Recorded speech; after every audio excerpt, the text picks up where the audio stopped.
Halo semua, semoga kalian sehat selalu ya, masih semangat belajarnya.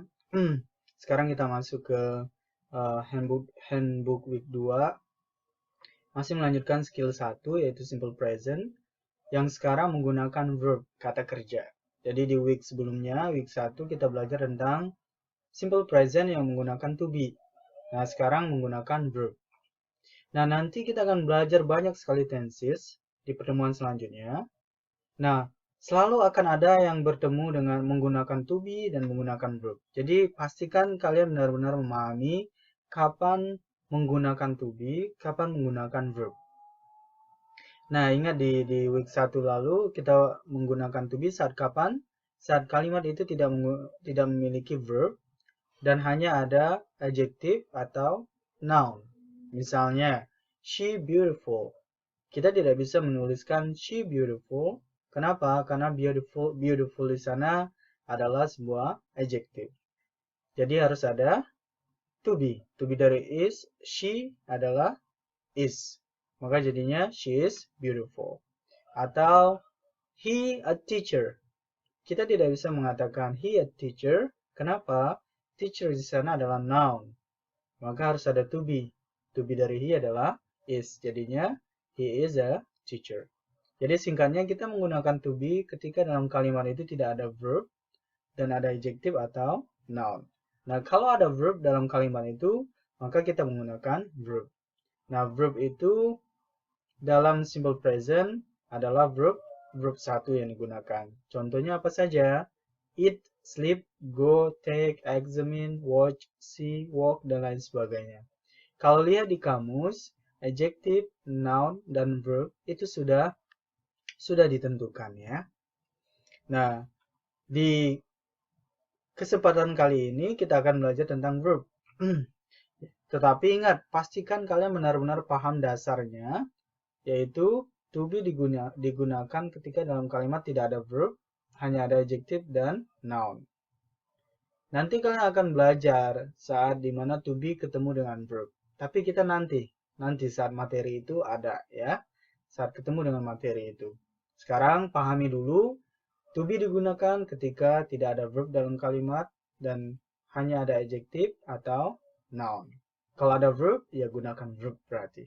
Nah, di skill pertama ini, simple present, kita akan belajar kelanjutannya yaitu menggunakan verb ya. Di bagian vocabulary juga ada kosakata. Beberapa dari kosakata yang kalian hafalkan itu adalah verb. Nah, kalian harus ingat aturan penggunaan verb untuk setiap subjek dalam bahasa Inggris dalam simple present.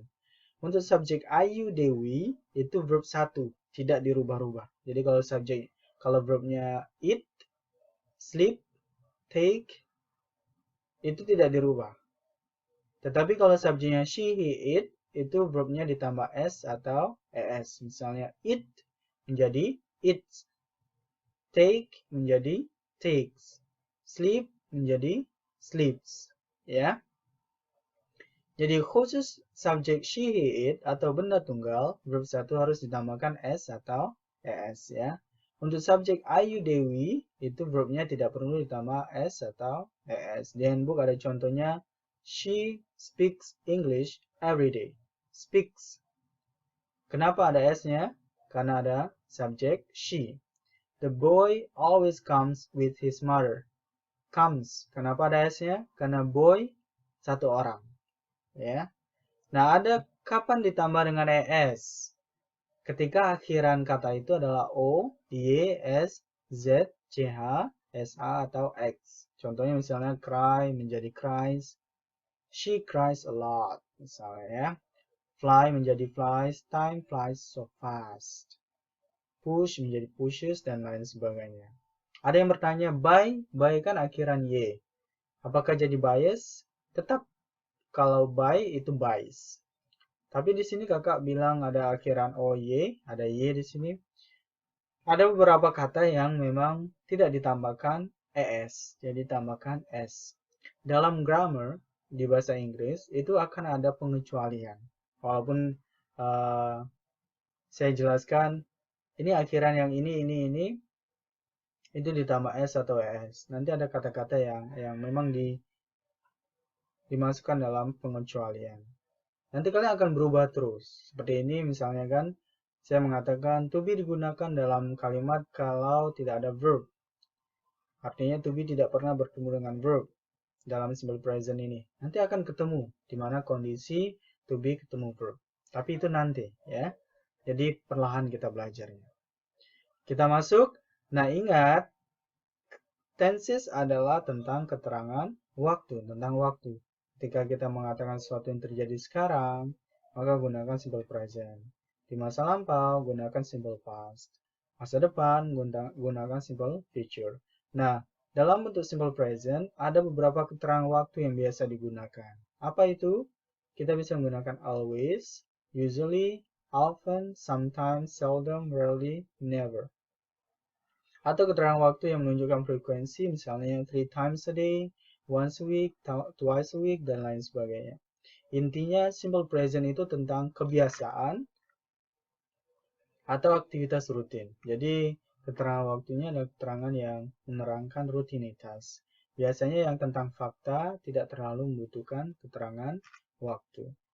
Nah, tadi kita sudah berikan contoh yang kalimat positif ya. She speaks English every day. The boy always comes with his mother. Nah, sekarang bagaimana dengan bentuk negatif dan tanya? Perlu dipahami bahwa untuk subjek I, you, Dewi, itu kalimat tanyanya menggunakan do di awalnya, kemudian negatifnya menggunakan don't. Untuk subjek she, he, it, atau tunggal, kalimat tanyanya diawali dengan does, negatifnya doesn't.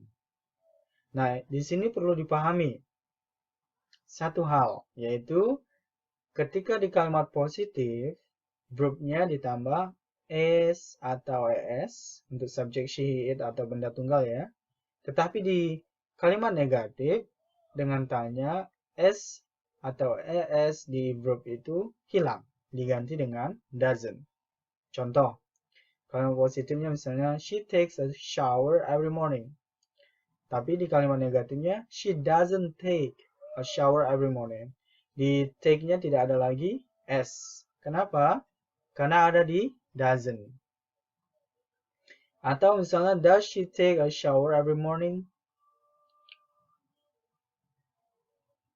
Azan di iPad saya ya. Does she take a shower every morning?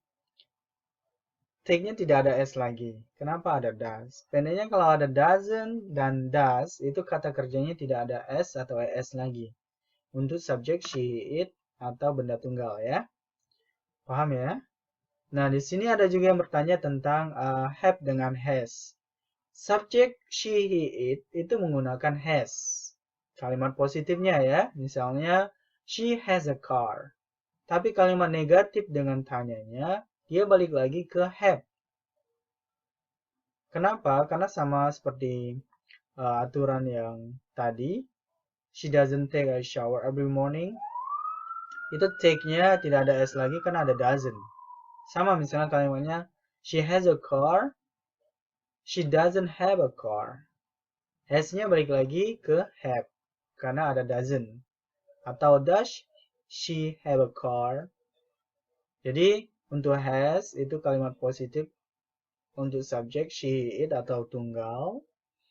Tapi kalau negatif dengan tanyanya balik lagi ke bentuk have ya. Kalau Ayu Dewi mau negatif atau tanya atau positif semuanya menggunakan have ya. Jelas ya? Nah, kerjakan latihannya. Latihan 1 memilih kata kerja yang tepat sesuai dengan subjek. Ingat ya, kalian harus paham subjek ini ketemu verbnya gimana.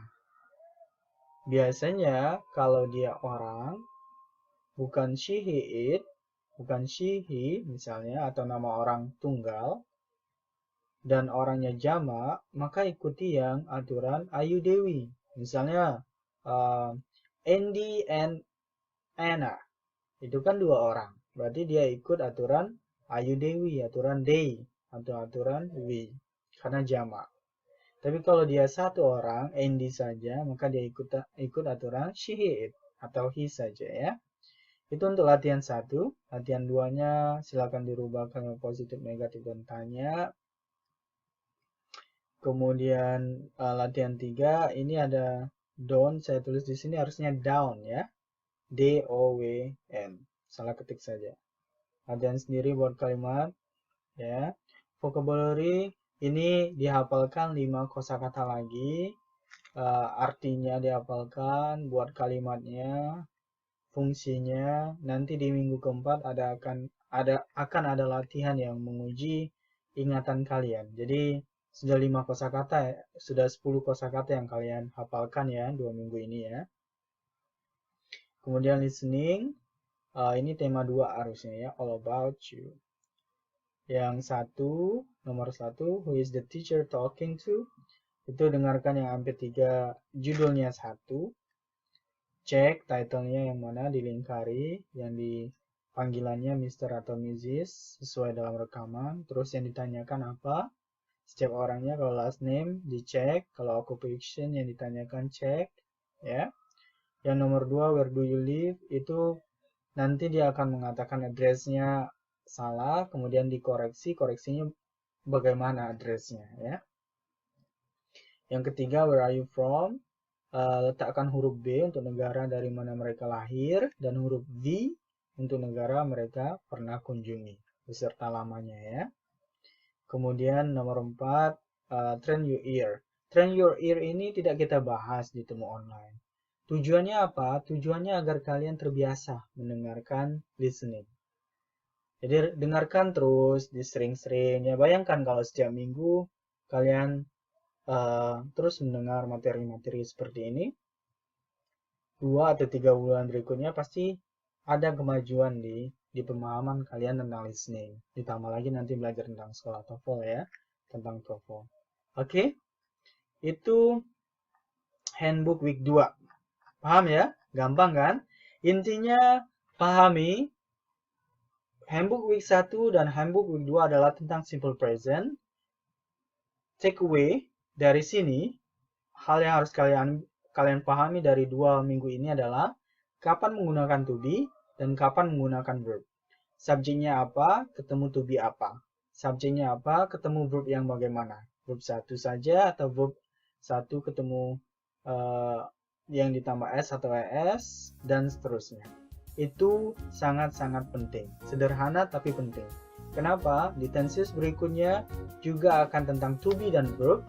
Hanya waktunya berbeda, to be-nya berbeda, verb yang digunakan berbeda. Oke, semangat ya. Let's break the limits.